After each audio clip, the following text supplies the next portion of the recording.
We want you to feel the deliciousness of the open loop and what's coming and what's blowing and flowing and going right now, and not be fixated on that manifestational moment which will come. It would be like being an artist. Esther has a painting in her new apartment that wouldn't fit in anything. It wouldn't fit in anything. It wouldn't fit in the elevator. It wouldn't fit through the doorways. It wouldn't fit in anything. It must have taken a really long time to paint.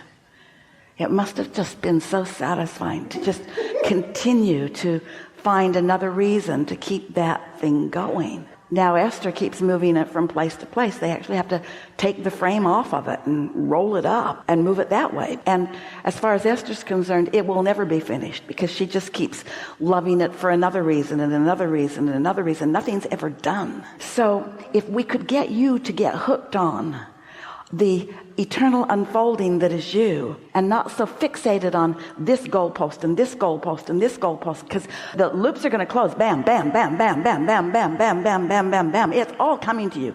You cannot not get what you want. You cannot be denied what you want. It's coming, but just slow it way down by taking score of when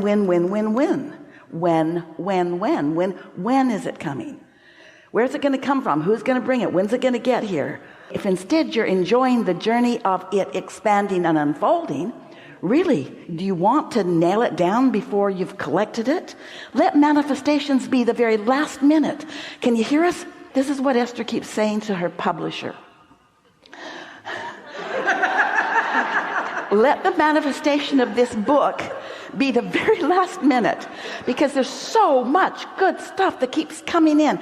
And let's not stop right now and act like we're done. Let's just let it keep coming. Let's just keep enjoying the pleasure of the unfolding, the pleasure of the unfolding of me, the pleasure of the unfolding of me, the pleasure of the unfolding of me.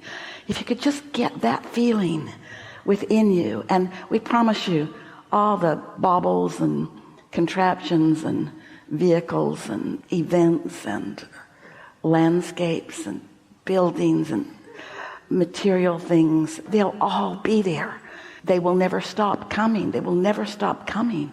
They will never stop coming. Your desire will never cease to be answered, ever.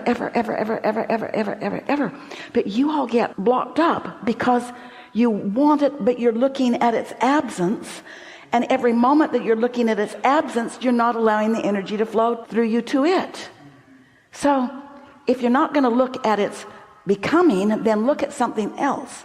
But don't keep taking score of what's not happening, because it is happening. When you turn loose of something, when you say, I desire this, it is done. It is a vibrational reality. How are you going to turn that thought into a manifested reality? How are you going to turn these thoughts to things? You got to care more about the thoughts than the things. You got to care more about the chemistry of the thoughts than the things.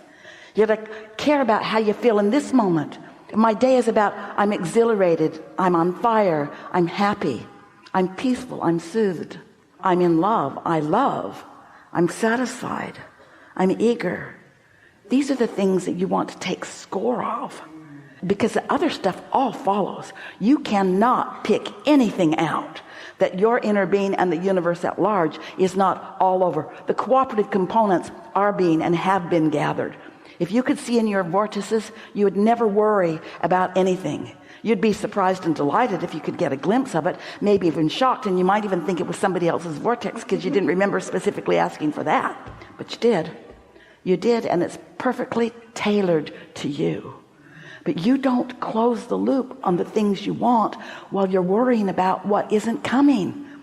Any moment that you're worried about something not coming won't let any loop close. And do you know there are dozens, if not hundreds, of loops ready to close for every one of you? Hundreds of loops ready to close that you're not letting happen in this moment because you're taking score, or pointing blame, or feeling mad, or playing an old game that doesn't even mean anything to you anymore. You feel how you feel, and how you feel is what you get. And you can't just all of a sudden feel differently than you feel. That's not our point. We're willing to talk to you endlessly in order to help you find this place of confidence and clarity that you had when you were born and that you still had when you were in your 20s. It's that understanding that instead of an understanding which sounds mental, let's call it an emotion, which is an indicator. Play a game with us. Think about something that you want, any of those things you mentioned, and then lay over that idea, that event, whatever it is. Lay over it the feeling of certainty. It doesn't have to be right now, but it feels certain. Now muck it up a little bit with some stories like the ones you just told us about strikes and difficulty and stuff. Muck it up a little bit and feel the difference between the feeling of certainty and possibility. Now muck it up a little more. Talk with somebody, complain with somebody, join a picket line. Don't have fun today. You don't have to work, so go do something fun. Play our game, muck it up a little. Go complain with somebody, and now it was certain, but it isn't now. And then it felt like a possibility, but it doesn't now. Now it feels like unlikely. And just feel the difference in those feelings and realize that you're in control of which of those feelings you feel.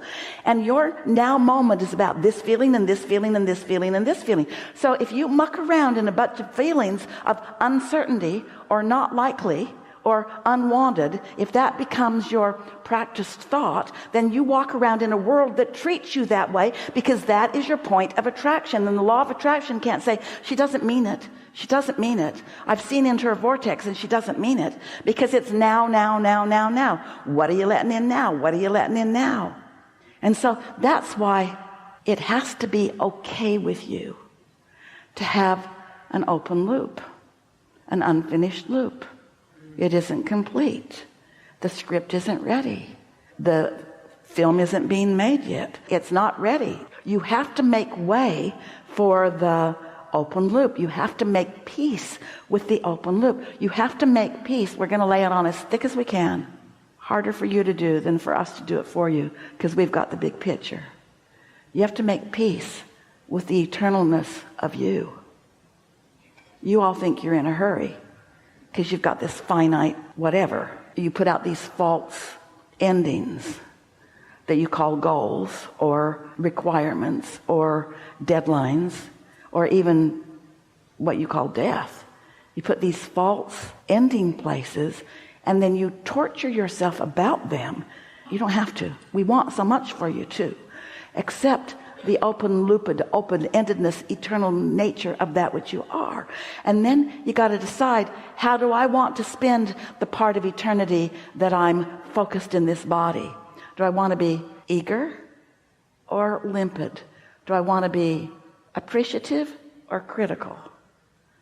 Do I want to feel exhilaration or depressed? We know that you can't switch it all of a sudden, but you can focus toward it until you primarily are on the upper half of the emotional scale. Can you put it up? You have a card maybe in your hand. It was left on your chair. The emotional guidance scale, that from 6 up, hopefulness. 5, optimism. 4, positive expectation, belief. 3, enthusiasm, eagerness, happiness. 2 is passion. 1 is joy and knowledge and empowerment, freedom and love and appreciation. That's where you all planned to live. And it's not wrong that you dip into some of that other stuff. It's not wrong that you observe it and that it stings you and that you know what you don't want so that you can launch some rockets of what you do want. But in this open loop that you are eternally living, what are you waiting for? You got to get the money in the bank before you're going to let yourself love? You got to get the money in the bank before you let yourself be happy? Or can you accept that your inner being is happy? Your inner being is the larger part of you. And that if you just give yourself a little bit of a break from pushing against something, you might find yourself feeling the elation of alignment for a moment. And then another one, and then another one, and then another one, and then another one, and then another one, and then another one, until when you see someone unhappy, your only thought is, been there, done that, didn't like it. Been there, done that. Sometimes I still go there. Sometimes I still feel that way. Don't like it, don't stay there. Because I know the chemistry of my body and what it is telling me. You are source energy in physical bodies. and you're really good at creating, and you came with powerful intention to not just create, but to adore doing it. Not just to get stuff done, because from that perspective, you know, we're never going to get it done. That isn't the goal. That isn't the goal of eternity. That's the goal of someone that doesn't understand the eternal nature of your being. Don't let anybody put a deadline on you, and don't put one on yourself. Just keep that happy loop open.